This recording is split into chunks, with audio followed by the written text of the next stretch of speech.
L'invité du matin avec Toyota Location. Louez votre Toyota Raise automatique à partir de 3 900 francs par jour seulement. Et aujourd'hui, on va parler de formation que l'Université de la Nouvelle-Calédonie lancera prochainement. On parle de formation continue avec nos deux invités ce matin. Laurence Levert, directrice de la formation continue à l'UNC, et Adrien Blasi, ingénieur de formation. Bonjour à tous les deux. Bonjour. Merci d'être avec nous ce matin pour parler d'une capacité en droit, d'un certificat d'université en médiation civile, commerciale et du travail, ou encore du diplôme d'université travail social en contexte océanien. Avant de rentrer dans le détail, ces trois formations, elles sont destinées à qui, Laurence Levert, peut-être ? Alors, on s'adresse effectivement à un public de formation continue. Donc, ce sont les personnes qui sont plus dans le cursus scolaire classique, qui sont en activité, qui sont travailleurs indépendants, salariés, qui sont aussi retraités, qui sont finalement toutes les personnes qui souhaitent reprendre des études ou acquérir des compétences, soit pour obtenir un diplôme. Voilà, ça va être le cas par exemple pour la capacité en droit ou pour nos diplômes d'université aussi qui sont diplômants, ou tout simplement monter en compétence sur des spécificités, et notamment des spécificités du territoire. Et en fonction des différentes formations, il faut, je suppose, un bagage à la base pour pouvoir accéder à ces formations ? Les trois formations, en fait, c'est finalement trois profils différents. Si je prends par exemple la capacité en droit, on va s'adresser à des personnes qui sont pas forcément titulaires du baccalauréat. Donc c'est une formation qui est accessible aux personnes qui n'ont pas le bac et qui souhaiteraient acquérir, il y a plusieurs profils, donc soit acquérir des notions juridiques pour l'exercice de leur emploi au quotidien, pour s'orienter peut-être tout simplement vers des études universitaires, c'est-à-dire que des personnes qui n'auraient pas obtenu le bac et qui souhaiteraient donc poursuivre un cursus universitaire, donc plutôt évidemment dans une licence de droit par exemple, pourraient très bien rejoindre la capacité en droit, valider ce diplôme et ensuite poursuivre sur des études classiques. C'est un cursus qui est un petit peu long, cette capacité en droit. Ça prend un petit peu de temps ? Oui, tout à fait. Alors, on n'a pas vraiment le choix, puisque c'est un diplôme national qui est cadré par des textes qui prévoient au minimum 300 heures de formation. Donc, le choix de l'UNC, c'est de l'organiser sur 3 semestres. Et comme le public visé est un public, comme l'a dit Laurence, plutôt de personnes qui travaillent, qui sont en exercice, c'est une formation qui est organisée en cours du soir, les lundis, mardis, jeudis, donc qui démarre en juillet et ensuite donc, va durer pendant 3 semestres jusqu'à la fin de l'année 2026. Donc c'est un gros investissement personnel quand on souhaite se lancer. Exactement, gros investissement personnel, ça veut dire qu'il faut pouvoir se libérer du temps, il faut pouvoir prévoir du temps aussi pour travailler à côté les enseignements. Il y a une petite partie des enseignements qui peut se faire en distanciel, mais vraiment on parle d'une quarantaine d'heures par rapport à l'ensemble des 308 heures de formation. Mais surtout, ça peut être un investissement qui paye, puisque comme l'a dit Laurence, quand même, un des buts de la capacité en droit, c'est de pouvoir reprendre les études en licence de droit. Et les personnes qui obtiennent la capacité en droit à l'issue des 3 semestres avec une moyenne supérieure à 15 sur 20 peuvent accéder directement à la 2e année de la licence de droit. D'accord. Donc ça peut aussi être payant comme investissement, même si c'est lourd. Et je suppose qu'ensuite, la réussite pour une reprise d'études est plutôt bonne. Il y a des taux de réussite qui sont corrects. Alors sur les dernières promotions de la capacité, effectivement, il y a eu des gens qui ont réussi ensuite à s'insérer, poursuivre dans des licences de droit, des licences d'administration publique même, de mémoire avec des universités en France hexagonale. Donc c'est quelque chose qui marche, mais il faut être conscient qu'effectivement, comme vous le disiez, c'est un gros investissement. Alors, il y a des formations aussi beaucoup plus courtes que vous proposez et que vous lancez. On peut parler du certificat d'université en médiation civile, commerciale et du travail. Exactement. Concrètement, qu'est-ce que ça revêt comme parcours ? Alors ça, c'est un certificat qui fait partie d'un diplôme d'université, c'est-à-dire qu'on a nos DU qui sont composés de certificats d'université.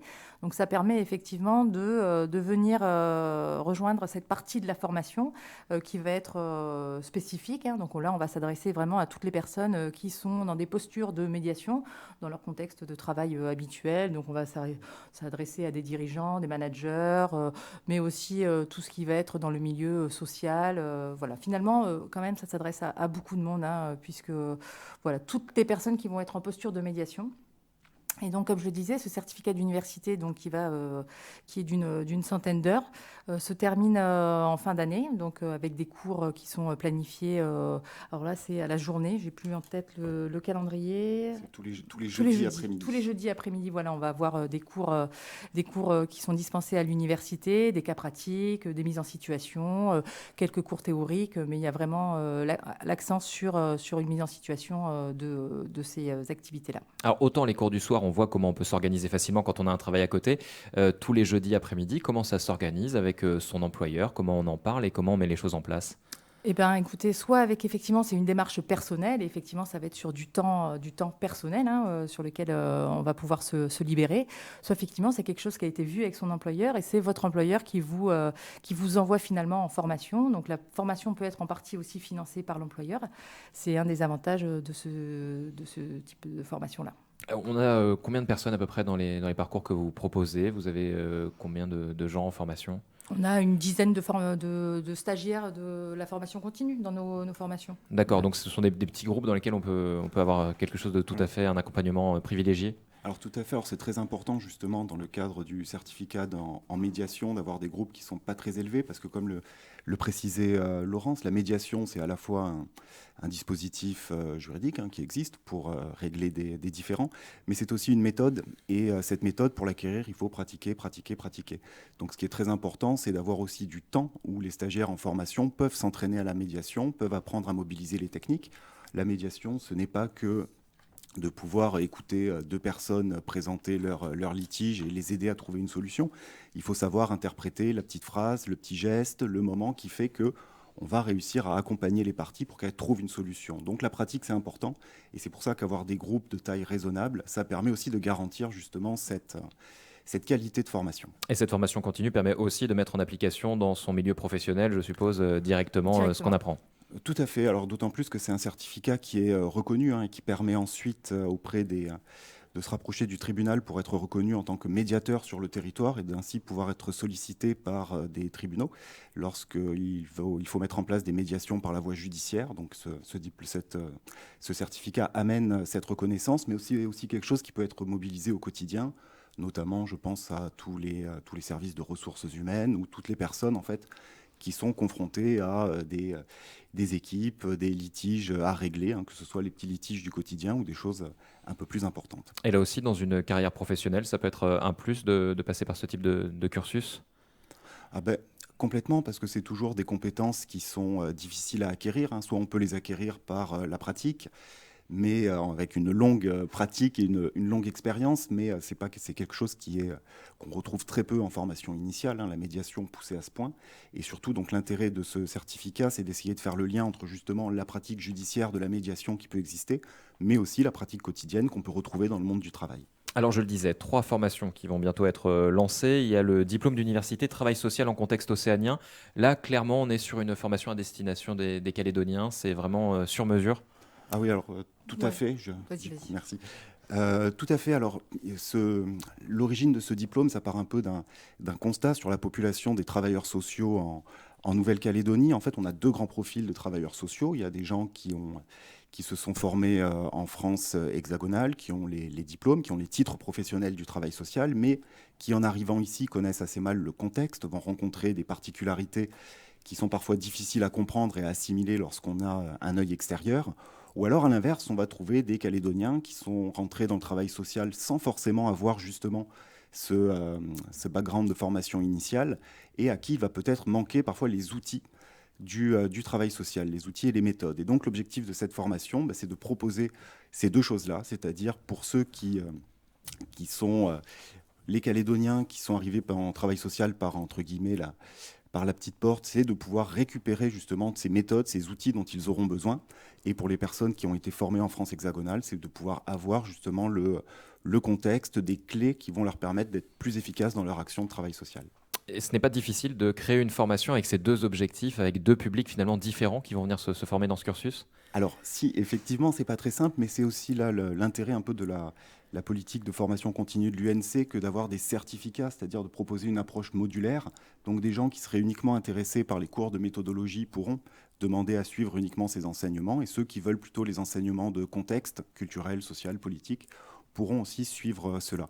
L'originalité de cette formation, elle est double. C'est d'une part, ce qu'il faut avoir en tête, c'est qu'elle sera organisée à Koné, au campus de Bako. Donc ce sera une des premières formations continues organisées 100% du temps dans ce campus. Et l'autre particularité, c'est qu'elle va aussi fonctionner avec un format de table ronde que les stagiaires seront amenés à animer. tables rondes qui leur permettront comme ça de rencontrer les professionnels du travail social en Nouvelle-Calédonie, aussi de créer du lien, parce que c'est un secteur qui fonctionne aussi beaucoup en réseau, on a besoin de s'appuyer les uns sur les autres pour avancer. Donc l'objectif de cette formation, c'est à la fois de donner les compétences, donner les outils, mais aussi de permettre une mise en réseau des différents acteurs et d'amener tout le monde à pouvoir travailler plus efficacement et plus en lien. Comment s'est fait le choix du campus de Baco, en particulier pour cette formation? Je suppose que c'est un choix qu'il faut prendre en fonction peut-être des candidats, etc., savoir si le bassin correspond, puisque c'est en dehors peut-être d'un temps de travail aussi, et il faut pouvoir se libérer, se déplacer éventuellement. Oui, effectivement, il y a une petite étude qui a été faite au niveau de Baco pour savoir effectivement si les compétences manquaient dans le Nord. Évidemment, les compétences manquent dans le Nord, elles manquent également dans le Sud, mais après, il faut faire un choix. C'est vrai qu'on a aussi à cœur de développer la formation continue pour les publics du Nord, tout simplement. Et donc, l'opportunité s'est présentée de pouvoir monter cette formation directement sur le campus de Baco, avec une responsable de formation qui est Laïsa Roy, qui est donc sur place là-bas et qui va porter sur Baco cette formation. C'est un enjeu important pour l'université, la formation continue? C'est un enjeu important pour l'université, mais aussi à l'échelle du territoire, tout simplement. On parle de montée en compétences, donc ça concerne tout le monde. Les gens, dans leur quotidien, ont besoin de monter en compétences, ont besoin d'acquérir de nouveaux savoirs, de nouvelles manières de faire les choses et de nouvelles compétences, tout simplement. Donc je pense que c'est un enjeu à l'échelle, effectivement, du territoire. Dans le contexte actuel, les gens ont peut-être aussi d'autres préoccupations que de se former. Pour autant, c'est peut-être le moment de le faire, justement, pour rebondir dans la carrière, si jamais il y a des difficultés à un moment donné. Effectivement, donc c'est pour ça qu'on a déployé quand même cette année une offre de formation qui est assez importante. Donc l'ensemble de l'offre de formation, elle est visible sur le site de l'UNC. On accompagne aussi les parcours de manière individualisée, on en avait déjà parlé, mais c'est-à-dire qu'une personne, il y a aussi la voie de la VAE, il y a l'accès à nos programmes de formation initiale. Donc tout le programme de formation initiale est accessible à un public de formation continue.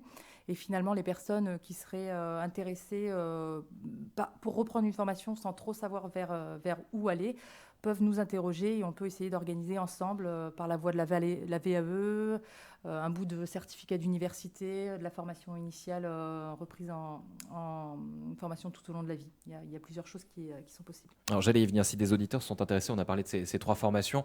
Votre site internet finalement est assez complet, on a tout le détail finalement des formations, à qui ça s'adresse, etc. On va directement sur le site de l'UNC, c'est ça la méthode tout d'abord pour postuler? Oui, alors il y a effectivement maintenant, on peut postuler en ligne directement. Donc sur le site de l'UNC, vous allez avoir un lien qui vous permettra de candidater en ligne. Je pense que ce qui est important à retenir, c'est la proximité qu'on souhaite avoir avec notre public. Donc il ne faut pas hésiter à nous contacter directement par téléphone pour nous interroger, soit sur le contenu ou le format des formations, ou tout simplement sur un projet de formation pas clairement identifié, mais avec cette volonté de monter en compétence sur des notions diverses et variées que l'université pourra apporter. Alors, on vous avait reçu tous les deux juste après la rentrée, il me semble, pour parler de la formation continue. Il y avait des auditeurs ensuite qui avaient pris la parole dans Vous avez un avis dans l'émission qui suit juste derrière et qui s'étaient interrogés sur le prix des formations. Justement, là, on est sur quel budget? Est-ce qu'il y a des mécanismes de financement? Est-ce qu'il y a des choses en place, justement, peut-être pour rassurer les gens sur ces choses-là? Alors, on a effectivement mis en place des tarifs, on va dire, aménagés, qui effectivement peuvent répondre déjà à cette problématique financière, qui effectivement, ce sont des coûts qui sont quand même importants, surtout dans le contexte actuel. Donc, on a un tarif aménagé qui va permettre de bénéficier d'un certain pourcentage de réduction sur le montant de nos formations, pour les demandeurs d'emploi, par exemple. Voilà. Pour les étudiants aussi, parce qu'on a aussi un public d'étudiants à l'université qui souhaitent poursuivre des diplômes d'université. Donc là, effectivement, il y a des abattements qui vont s'appliquer. Et puis ensuite, pour les salariés, effectivement, et par le biais de leur employeur, c'est le FIAF qu'il faut interroger. Donc ce fonds-là qui peut effectivement permettre de financer en partie la formation. L'ordre d'idée sur les trois formations dont on vient de parler, quels sont les budgets qu'il faut allouer? Alors sur la capacité en droit, on va être dans les 200 000 francs à peu près, donc pour les 3 semestres. C'est un diplôme effectivement pour lequel c'est un diplôme ce qu'on appelle de promotion sociale, parce qu'on essaye d'avoir des coûts, bien qu'ils soient très importants, des coûts qui sont quand même diminués par rapport au nombre d'heures de formation. Je rappelle qu'il y a 308 heures de formation. Et pour les 2 autres certificats d'université, diplômes d'université, on va être dans les 200-300 000 francs. Alors, j'ai plus en tête exactement le montant. Mais c'est l'ordre d'idée, oui. Mais c'est l'ordre d'idée, oui. Voilà. Très bien. Et si donc il y a une deadline, je suppose, pour postuler sur ces formations, on a encore quelques semaines pour le faire? Oui, on a encore quelques semaines. Donc, c'est des formations, on n'a pas parlé la date d'ouverture de ces formations. Donc, c'est le 17 juillet pour le travail social en contexte océanien et pour le CEU, donc certificat d'université, médiation civile, commerciale et du travail. Et pour la capacité en droit, on est sur un lancement le 7 juillet. Donc, les fins de campagne, c'est à peu près au mois de juin. Donc, le 9 juin pour la capacité en droit et le 23 juin pour les 2 autres formations. Et on le disait, donc tous les renseignements sur le site de l'UNC. Exactement, ou par téléphone, 290 452. 290 452. Merci à tous les deux d'être venus nous parler de ces 3 formations. Donc lancera l'université